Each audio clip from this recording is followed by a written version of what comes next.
ran themselves. So what if your project ran itself?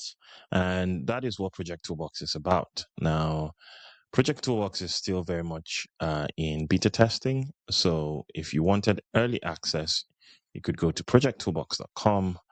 And by the way, the Toolbox project and Toolbox use one T. And of course, if you clicked on join waitlist, that should take you to the waitlist. Now, what is Project Toolbox? It's an AI-enabled project management tool, and not the standard project management tools that you have out there. With AI Toolbox, it's designed to help you manage your projects as a co-pilot, and literally as a co-pilot, where you're involved with managing the project, but it does a lot of the work you could say in the background for you. So we're going to, in a series of a few videos, we're going to be looking at what Project Toolbox does. But for this video, we're just going to be looking at how you deploy what we call an AI agent. And with Project Toolbox, agents help you do a lot of the autonomous work in the background to then free you up to do the other things that you need to do. That is what we're going to be looking at. And agents don't take, within at least Project Toolbox, it doesn't take a lot of time to build an agent. So we're going to have a look at that in the video today. Okay, so let's go straight into it. So when eventually it goes live, when you set up your account, you would have your dashboard, and you would have your sort of features on the left. You have your AI agents, you have your workspace features, you have your account features, which is integrations, automations, etc. Of course, you have your tools. So these are the features that are on the left. But for today, we're focused primarily on the AI agents and primarily on the deploy agent. So firstly, what does deploy agent do? Because it's a co-pilot sort of service in this tool, you need an agent to help you with a particular project that you're working on. So when you're setting up your project, you're going to need the agent to do that. And this deploy agent feature would help as a wizard that provides us with the sort of info, gives us the opportunity to provide information to then deploy the agent. So I've clicked on that, and then it comes on this particular page. By the way, you can use the brighter version, so we can do that. So Project Toolbox, let's say for today, we're going to focus on delivering a project that is a family trip to Lagos. So let's say family trip to Lagos. We want to manage it using Project Toolbox. Who is traveling? Let's say McDonald's and family. The McDonald's family is going for a trip to Lagos. So it's a trip to Lagos with a family of four, a family of five, family of, let's say, 6, 2 adults, and 4 children. And let's say that we're going to start the project as early as 11th of May, and we aim to take the trip in June, let's say between 15th and 20th.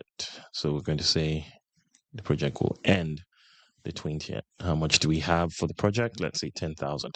Now, of course, I'm using this because it's just something everybody will be familiar with. So I'm sure everybody has taken a trip before, maybe family trips, etc. So the McDonald's priority, we'll leave it at medium category. This is a travel. It recommends that we use hybrid as an approach on the next slide, but let's click next. It's recommended hybrid. I would say for now we can use traditional, which is the PMI or the PMI traditional styled approach or methodology. If you have not done any course around project management, this might be strange or this might be unfamiliar territory, but don't worry. Anybody it's designed such that anyone can just, by default, just go with the flow. But if it's the PMI styled a traditional approach, you would then have your pre-project initiation, planning, execution, and closing. But on this page, it's about choosing the documents or the artifacts that will be generated. So, of course, if I was doing this for real, I would probably not select any of the artifacts for pre-project just because it's probably a family thing and I don't really need it to generate any of those artifacts. But of course, just for the purposes of demonstration, we can select a problem statement, outline business case, project brief. Now, again, if you're familiar with project management, you'll be familiar with some of these documents. At initiation, yes, I want a charter, I want a business case, I want a stakeholder register, communications plan. Planning, I want my WBS, which is work breakdown structure, cost management plan. Yes, definitely. I need some of these ones. So,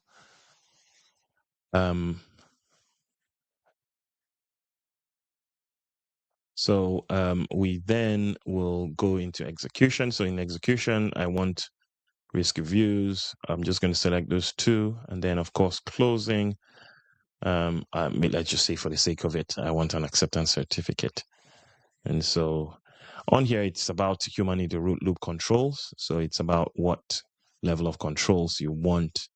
I want phase gate approvals. So I'm going to click that. Communications approvals, absolutely. I want it to engage with me when it comes to communication approvals. You could say all risks. I could say high plus critical. Let's keep it a high plus critical. Leave these ones blank. In terms of escalation, timeouts, it's more about threshold of tolerance when it should escalate back to you. And pretty much here it's about adding team members. So if we had a team member, we would add them in plus stakeholders. So if I had a stakeholder, for example, if it was the Bali embassy staff, or if it was someone who was helping us with our visas, that sort of thing, we would provide them. So we could put regulator here, just as an example. An organization, Bali Embassy. Power interest grid is about the level of power that stakeholder has. Show that they are very powerful, and we'll put them into interest. So some subtle things that definitely do matter in terms of how the AI sort of handles these things. You could put your partner here just for the sake of it. Let's say Ellie McDonald. For example, this is all just made up names. And then, of course, you could put the email address, Ellie at McDonald. McDonald'shome.com. Okay, and you could do that. And then, of course, click on next. Now, on this page, you will then configure agent. And one of the first things we can see here is the name of the agent. Whilst you can put in there and type in anything you want, just for the sake of this demo, I'm just going to use the suggest button here. And I'll see Iris. Let's try something else. Jade, like Jade. So I'm going to leave Jade there. You could add things here like senior PMO, senior project manager. Does it matter? It does. It's the subtle context that would determine how the project or how the AI agent would prompt itself and how it would work. Domain, because this is a trip, I would say that it should be more focused on the travel side of things. Obviously, you can leave some of these blank. Communication style, I'll leave blank, but of course, if somewhere in the middle between formality and friendliness, concise and detail, I would also leave in the middle. I'll leave reporting somewhere about weekly. On the right, we have autonomy levels. We have advisor level where you do a lot of the work. or it does a lot of the work. You approve everything, and then you have Copilot, which is recommended. And I'll just stick to that because Copilot just sort of works. It just provides that balance between what the AI is doing and what you as the human is working or doing as well. Definitely not autonomy for now. And let's go to the last part of the form, which is review and deploy. So this summarizes everything from the project, methodology, team, and agent. And of course, it just gives you a summary of how many credits, of course, depending on what plan you eventually are on when you join and when it goes live. It gives you an opportunity to then forecast and ensure that you're on the right plan. Otherwise, if you're happy with everything, you would deploy Agent Jade, and Agent Jade will start working. And of course, it will deploy, and that's pretty much where we'd stop for this video. And in the future, when we look at other videos, we're going to look at the agent and the deployment process, or what it will do after it deploys. For this video, we'll stop here, just taking you through how you set up an agent, deploy an agent, and then it starts working in the background to support you as a project manager.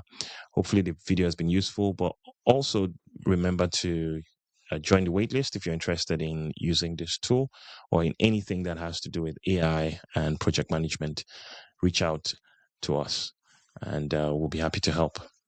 I'll see you in the next video.